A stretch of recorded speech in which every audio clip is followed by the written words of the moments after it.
বেশিরভাগ লোকই বাড়িতে পেঁপে আলুর সবজি হয়েছে শুনলে আর খেতে আসে না, ডেকে ডেকে আপনি হায়রান হয়ে যাবেন, কিন্তু খেতেই আসবে না।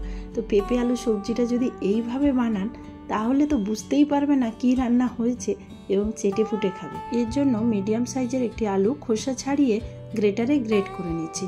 গ্রেটারের যে দিকটা একটু বড় ওই দিকেই আলুটা গ্রেট করছি, আর আলুটা জলের উপর রেখে গ্রেট করছি যাতে আলুটার কালার চেঞ্জ না হয়। অন্যদিকে পেঁপের খোসা ছাড়িয়ে বড় বড় করে পিস করে নিয়েছি। এখন পেঁপের পিসগুলোকে নিয়ে গ্রেটারে গ্রেট করে নেব। আলু যেদিকে গ্রেট করেছিলাম তার থেকে একটু ছোট সাইজের গ্রেটারে আমি গ্রেট করে নেব, কারণ পেঁপে সেদ্ধ হতে অনেকটা টাইম লাগে, তো একটু সরু গ্রেট হলে তাড়াতাড়ি সেদ্ধ হয়ে যাবে। আলু যেহেতু তাড়াতাড়ি সেদ্ধ হয়ে যায় তাই বড় ছিদ্রযুক্ত গ্রেটারে গ্রেট করে নিয়েছি। এখন পুরো পেঁপেটা গ্রেট হয়ে গেছে, তো এর মধ্যে দিয়ে দেবো কিছুটা লবণ দিয়ে পুরো পেঁপেটাকে মেখে রেখে দেবো। পেঁপে গ্রেট করার সময় কিন্তু আমাদের খুব সাবধানে করতে হবে, না হলে এই হাতের চামড়া উঠে যেতে পারে, যেটা আমার ক্ষেত্রে হয়েছে।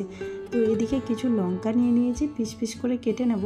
আর এখানেই ব্যবহার করব কুচনো পেঁয়াজ, তার জন্য পেঁয়াজগুলোকে কুচু কুচু করে কেটে নেব। কড়াই গরম হয়ে গেছে, কড়াইয়ের মধ্যে তেল দিয়ে চিংড়ি মাছগুলো আগে ভেজে নেব।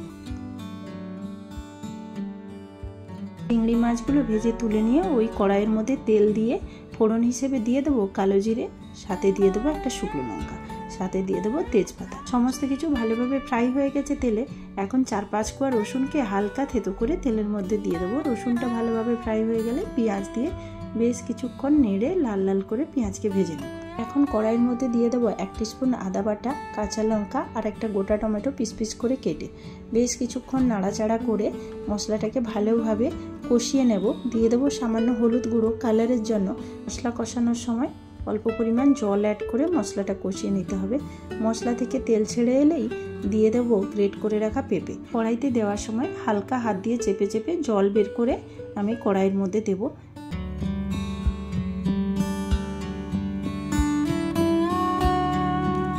এখন আর কিছুই নয়, যেভাবে বাঁধাকপি রান্না করে ঠিক সেরকমভাবে পেঁপে রান্না করে নেব। পেঁপেটা হালকা সেদ্ধ হয়ে গেছে, তো এখন দিয়ে দেবো গ্রেট করে রাখা আলু আর পেঁপে দিয়ে বেশ কিছুক্ষণ ধরে কষিয়ে কষিয়ে আমাদেরকে রান্না করে নিতে হবে। এখন দিয়ে দেবো স্বাদ মতো লবণ। পেঁপে আর আলু রান্না করার সময় যদি কড়াইতে লেগে যায় সেক্ষেত্রে অল্প পরিমাণ জল ব্যবহার করতে পারেন। আমার সেরকম কিছু প্রবলেম হয়নি, তো জল ব্যবহার করিনি। পেঁপে আর আলুর সবজিটি 80% হয়ে গেছে, তো এখন দিয়ে দেবো আগে থেকে ভেজে রাখা চিংড়ি মাছ, জিরের গুঁড়ো আর সাথে দিয়ে দেবো কিছুটা সর্ষের তেল। এখন সর্ষের তেলটি দিলে বেশ একটা হালকা গন্ধ বেরোবে। তো সব কিছু দিয়ে ভালোভাবে নেড়ে আরও 5 থেকে 7 মিনিট রান্না করে নেব।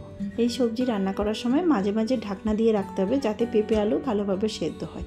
এখন দিয়ে দিচ্ছি সবুজ মটর, সাথে দিয়ে দিলাম অল্প পরিমাণ জল আর মটর দিয়ে কিছুক্ষণ নাড়াচাড়া করে আরও 2 থেকে 3 মিনিট রান্না করে নেব। 3 মিনিট পরে কিন্তু আমার পেঁপে আলুর সবজি একদম তৈরি হয়ে গেছে। এটা কিন্তু খেতে একদম বাঁধাকপির চচ্চড়ির মতো, মানে পেঁপে আলুর এই সবজিটা খেলে মনে হবে যেন আপনি বাঁধাকপির চচ্চড়ি খাচ্ছেন। ওকে বন্ধুরা, টাটা, দেখা হচ্ছে নেক্সট ভিডিওতে। ভিডিওটি কেমন লেগেছে অবশ্যই কমেন্ট করে জানাবেন। ভালো লাগলে লাইক করবেন, চ্যানেলটি সাবস্ক্রাইব করে পাশে থাকবেন।